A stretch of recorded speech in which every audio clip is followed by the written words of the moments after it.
Joining me now is Danielle Moodie-Mills, the host of WokeAF Daily Podcast. Danielle, good to see you. This is our second conversation about this year, because in the middle, you tweeted out something about how there is no, I'm paraphrasing, but this is not a time to look for a moderate candidate for Democrats. You got to fight fire with fire. I guess my argument to you is fighting fire with fire not doing what Donald Trump does, and that is, however he goes about it, he motivates his base. Yeah, I called it inspiring earlier. You said it's fear-mongering. It's fear-mongering. But it's the same thing. It motivates them to go out and vote. There are two things that motivate people to action, right? And it's either love or fear. Right. People were in love with Barack Obama, which is why he had historic turnout for his elections. Donald Trump is using fear. That's why Republicans have lined up behind him and they're chanting and they're doing all of these things. Is there a candidate right now that we believe can inspire people to action?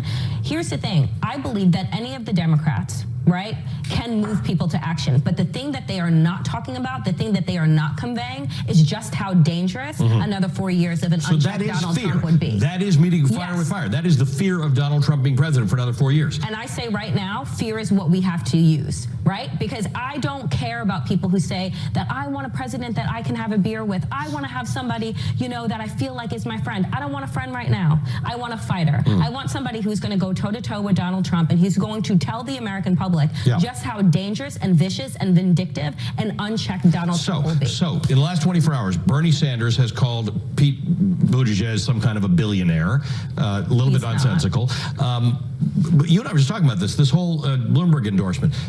Mike Bloomberg is spending tons of money, and they are fear-based ads about how he can take down Donald Trump. It's resonating with some people. Now, I don't know that Mike Bloomberg qualifies as a woke AF type of candidate, but I think I'll take that as a no.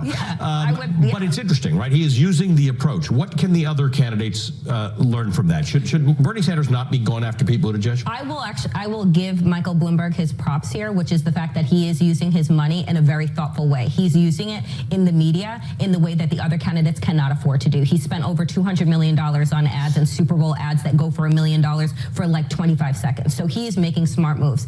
I believe that people should be following in step with him and talking about how dangerous Donald Trump is and why they are the person that can beat Donald Trump. This kind of tit for tat, I don't know why Bernie Sanders would say that Pete Buttigieg is a billionaire. I want to make sure that I don't misquote him. He was saying that he is backed by a lot of billionaires. But here's the thing, and I actually liked Pete Buttigieg's response, which was that if we are going to have this purity test, right, in the Democratic Party right now, when we clearly have a white supremacist that is in the White House, then that's not going to serve us. And I think that, look, primaries are where you have debates and where you have conversation and where you decide that you're going to choose the best candidate for the job. I think that this kind of inward discussion, progressive versus moderate, we should be having this conversation. But after Super Tuesday, I want us to only be talking about one thing, which is getting Donald Trump out of the White House.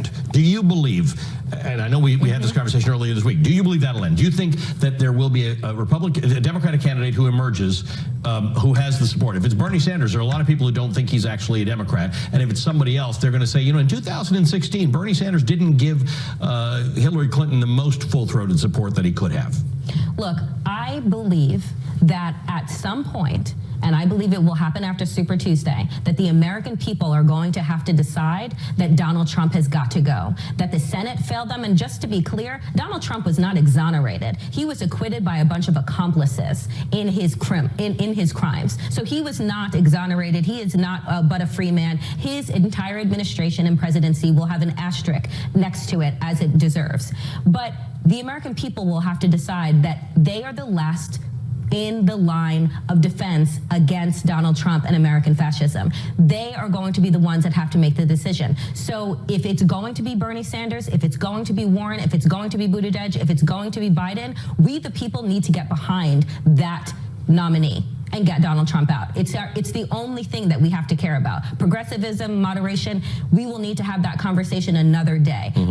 We are in dangerous times, in a dangerous moment in our history. And there are choices that people have to make and pills people will have to swallow. Thank you for joining me again. Danielle Moodie-Mills is the host of she's the co-host of the Democracy-ish podcast and the one that's way more fun to say, WokeAF.